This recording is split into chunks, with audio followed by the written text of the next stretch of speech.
Because remember, just because this is the end of the Xehanort saga does not mean Kingdom Hearts 3 will be the end of Kingdom Hearts, period. We're going to keep going.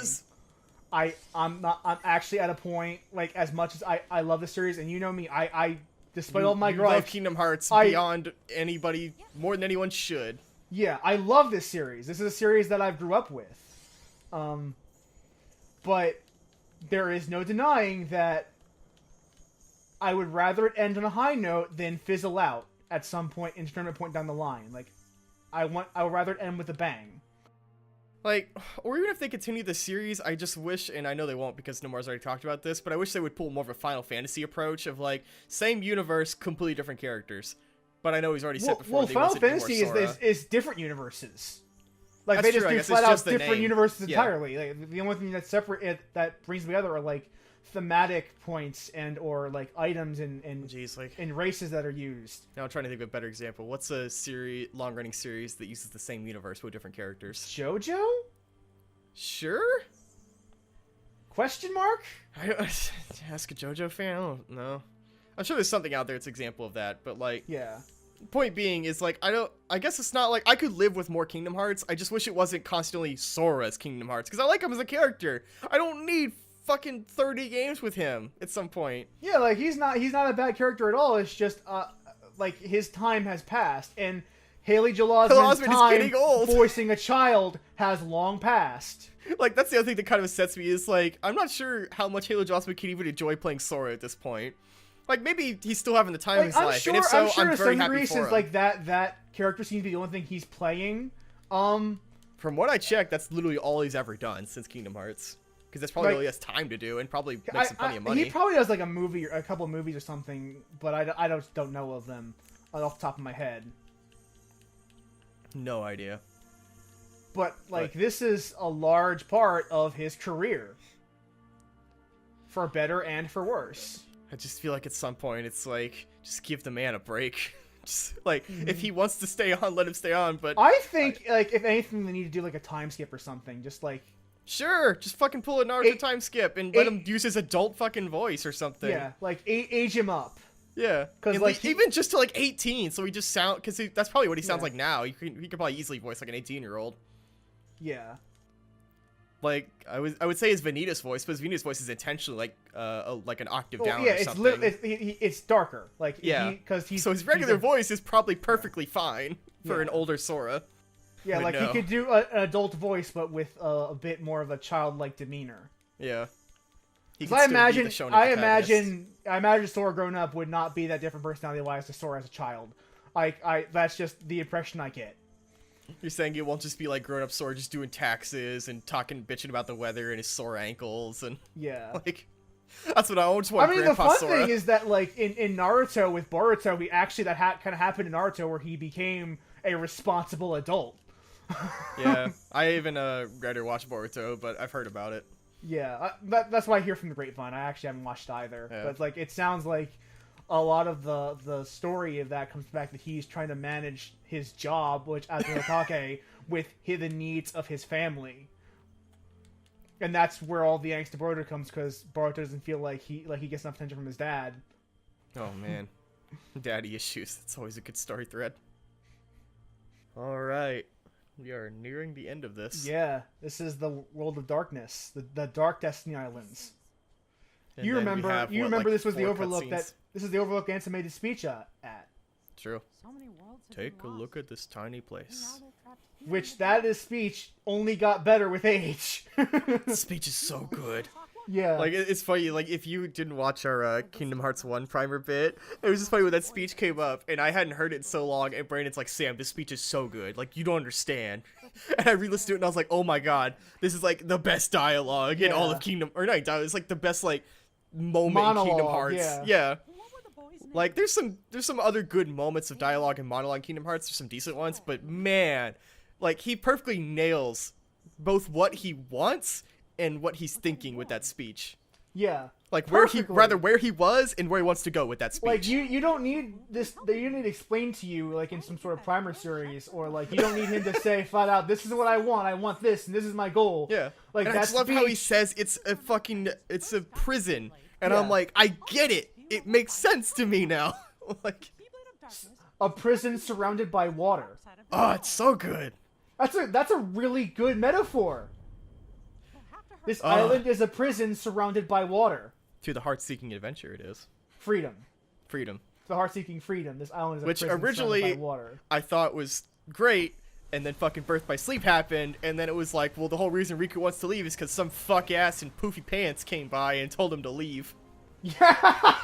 Just retroactively fucking ruined part of that speech for me, because I thought it was Riku's, like, actual drive, and it's like, no, some jackass came by and told him. It also became, like, Xehanort's, like, the reason he left the island in the first place.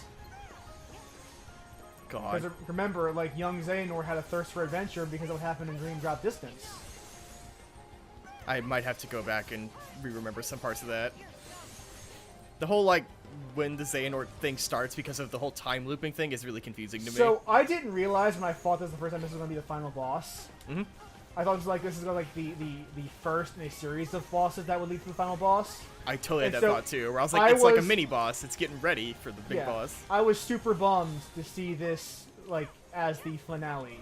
Yeah, and it is the last bit of gameplay as well. Like, this is it.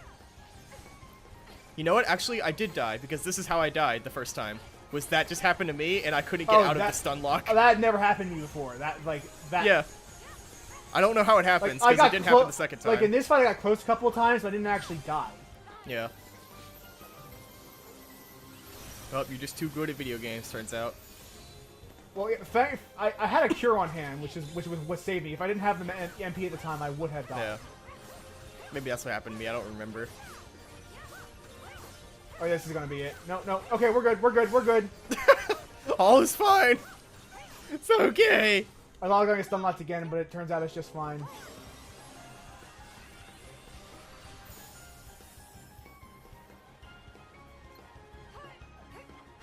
Like, the gameplay in Kingdom Hearts has always been simple, but...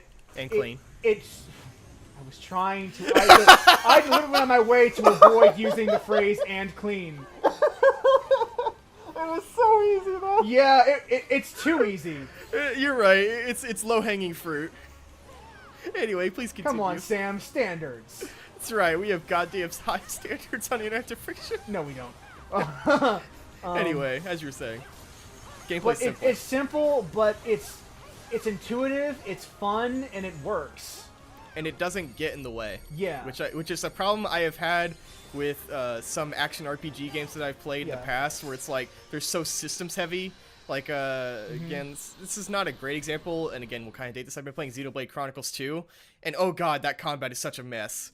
There's so many fucking things going on in terms of like doing combos to debuff opponents, but they become immune to that debuff until you like do a break system. And when I was playing Kingdom Hearts, it's like, man, you just fucking hit dudes. It's great. Even Kingdom Hearts 1's combat aged very well. Yeah. Because it plays more or less the same too. It's just better with the it just refines a couple of systems commands. and like the movement systems and whatnot in 2. But like the reaction commands are great, and then the mobility just got better with each game. Like Aqua feels great. I love her like weird backflip or side flip cartwheel stuff. Yeah, because it's a really good simple dodge mechanic. That was this is taken wholesale from Birth by Sleep. This dodge move. Okay. Yeah, and the cool thing with Birth by Sleep is that like if you just kept dodging, you had unlimited invincibility frames. So like, actually, a lot of iframe. She doesn't have like any recover frames between them. Yeah, she like between her eye like by the time her iframes recover frames are up, she's able to do another roll. Wow. So I think actually I have heard that because that's kind of how you have to play the hardest mode for was it critical? Yeah, and a lot of the bonus bosses are like super high, like they have super high attack. So you do need that to avoid taking any damage. Interesting. They appear to have in this version, in this mode, or at least in this game, fixed that problem. Oh, with the infinite iframes? Yeah, I'm watching you do rolls right now, and there seems to be like a second there where you can't get the cartwheel back off.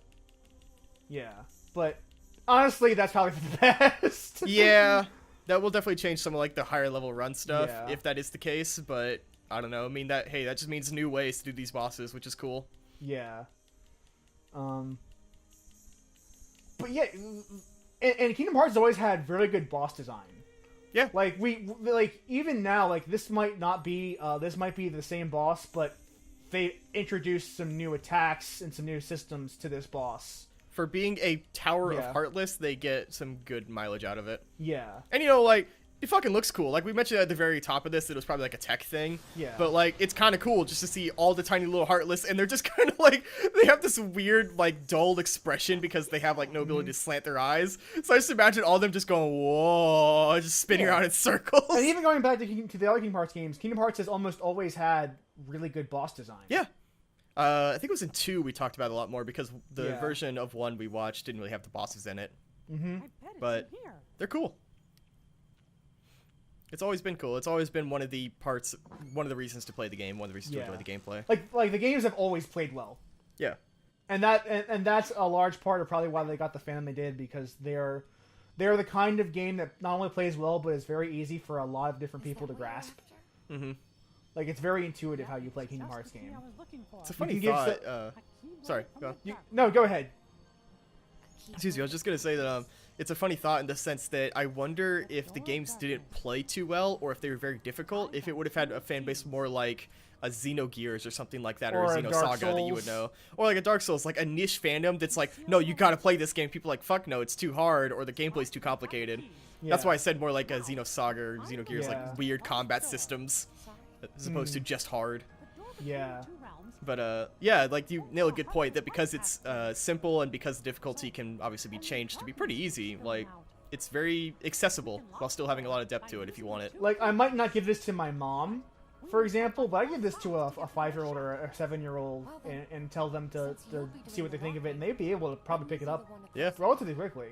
Like, God, man, I they're played like, Kingdom Hearts 1 when I was like 10 or something. some like of the that, nuances like early. some of the nuances might be lost in them, but they know enough to be able to beat the game. Yeah, if you put it on like easy, maybe even normal, they could figure it out. Then, of course, though, they're gonna come back to you and be like, "What's with the story, Brandon?" And be like, "Look, don't ask." And then then at the same time, it also does cater to those systems-heavy kind of players with the speed runs and like the level 1 mode run. Yeah, I definitely respect that they allow that. Like, there is a surprisingly like low skill floor, but really high skill ceiling with Kingdom Hearts combat. Mm-hmm. It's not quite all the way to like Dark Souls level, but watching that Organization 13 level 1 run, there's some crazy shit you got to do with your barriers and your dodges to make that game and work. like, for the casual player who's just playing the game for the story, they don't even need to see that. They don't even need to know that exists. No. But for the person who is super hardcore and really loves the way the game plays, that's there for them. Kingdom Hearts is actually really good at catering to a wide variety of demographics very well.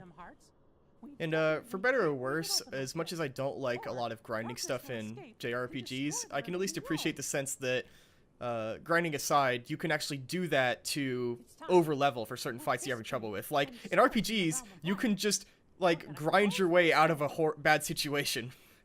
Where it's like, if you just get so brutally over-leveled, it doesn't matter how strong the boss is.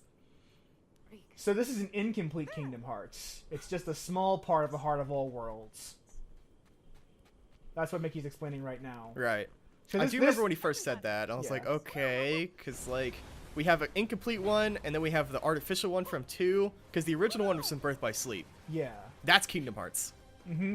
Correct. And by the way, this is taking place at the same time as the ending of Kingdom Hearts 3. That is Riku going to close the door to darkness. I did remember that, and I was trying to, in my head, remember the cutscene and try to, like, place them, like, second by second. Because this would have been, like, when Sora was running up to the door and going, like, we gotta close the door! And this is where some of the, this is the goofiest thing they're about, this is you're the about to best say. part! This is such, I know. Like, this is almost like, someone laughing at Nomura's sense of continuity. Yeah. But at the same time, I kind of appreciate it.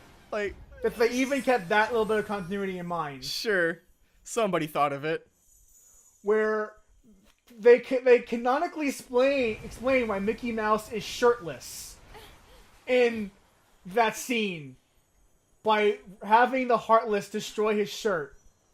Just his shirt, though. That's the best part. Yeah. Don't worry about the pants or the shoes or the gloves or anything. Just the shirt. Well, so that way he happens to look like the original design. Well, the Pillar of Heartless swallows Aqua back into the realm of darkness. I did find that kind of a bummer when I first saw it, and I was like, I can't tell if it's coincidental or if they purposely tried to bring her back to the realm of darkness because that's, like, where they keep her. Like, I couldn't tell if it was just a coincidence that she got knocked back in. the ending of the game well, we're not getting too far into that yet.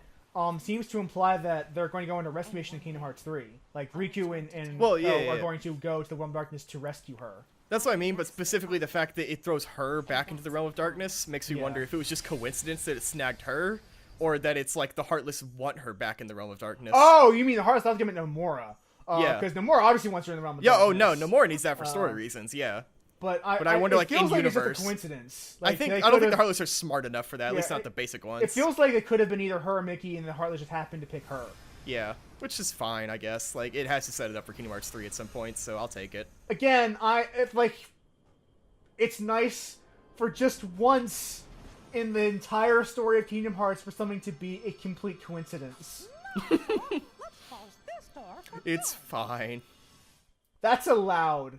Guys, you're allowed to have coincidences in your writing as long as it's not too implausible. Yeah. Like, I'll take that. Yeah, like that's a plausible explanation. It just happens that they picked Aqua.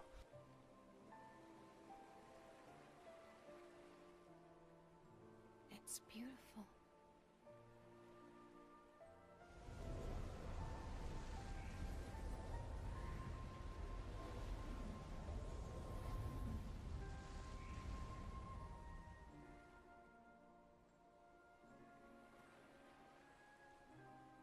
The stars are out. Terra. Then. But yeah, now Aqua's watching as this realm is being sent back to the world of light because Mickey and Sora did things right. They did it. My heart goes out to Aqua. I said it in Birth by Sleep. I'll say it here again. I feel for her so much. Yeah, like she goes through so much shit. Again, not a lot in terms of like story happens in this game, but it's a very good character piece. Yeah. It really made me feel for her even more than fucking Birth by Sleep did. To the point where I'm like, you know, if any one person deserves a happy ending in the series, any single one person gets it, it should be Aqua. I don't know if I would call this necessary, but I would recommend people at least like watch someone play this. Which I guess if you're here, you did. I was gonna say. Like it's not necessary, but it's good. Like this is good stuff in this very short, almost 2 hours according to my timer. I guess the worst thing I could say is if you don't care about Aqua at all, this might come off as a bit like whatever to you because it's all about her.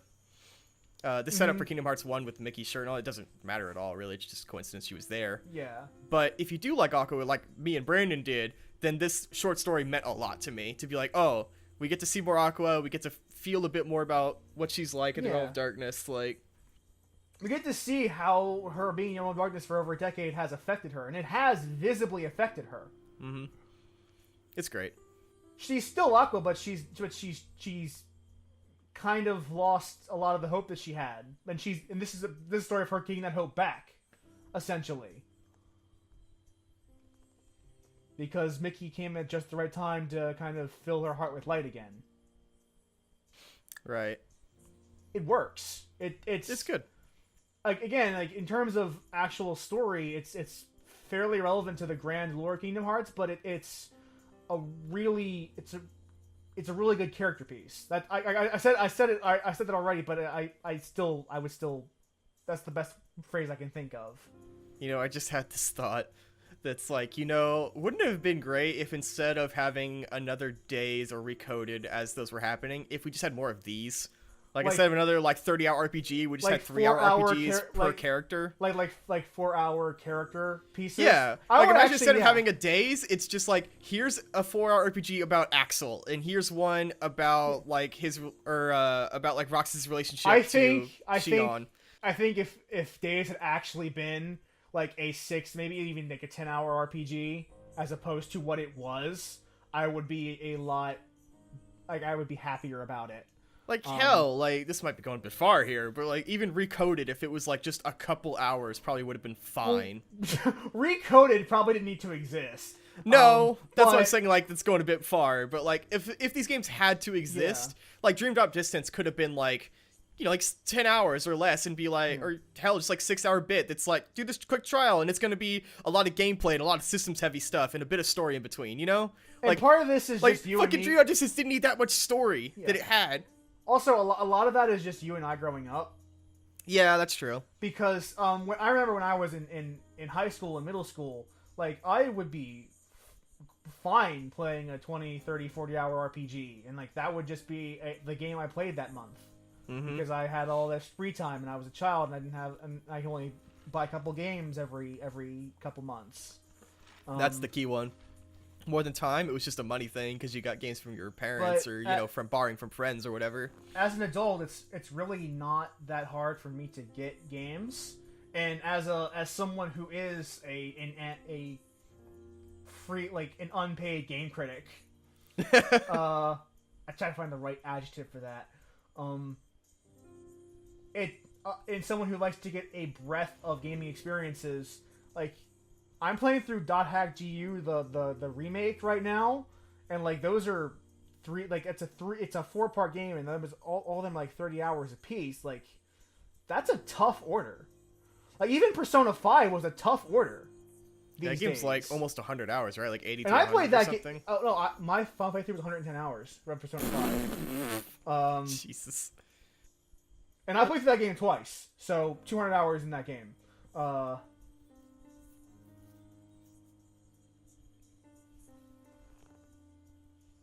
But yeah, it's just I am at a point in my life where take your mechanics and distill them to just their core, and, like, do a 5 to 10 hour of that as opposed to a 20, 30 hour game. I would actually be super down for that. Like for example, in Giant Bomb's Game of the Year discussions this year, they talked about how Lost Legacy was a really great Uncharted game, in large part because it was about a 5-hour game. Yeah. As opposed to the kind of 10 to 20 hour, like 10-hour epics Uncharted usually is, and the 20-hour epics Uncharted 4 was. Yeah.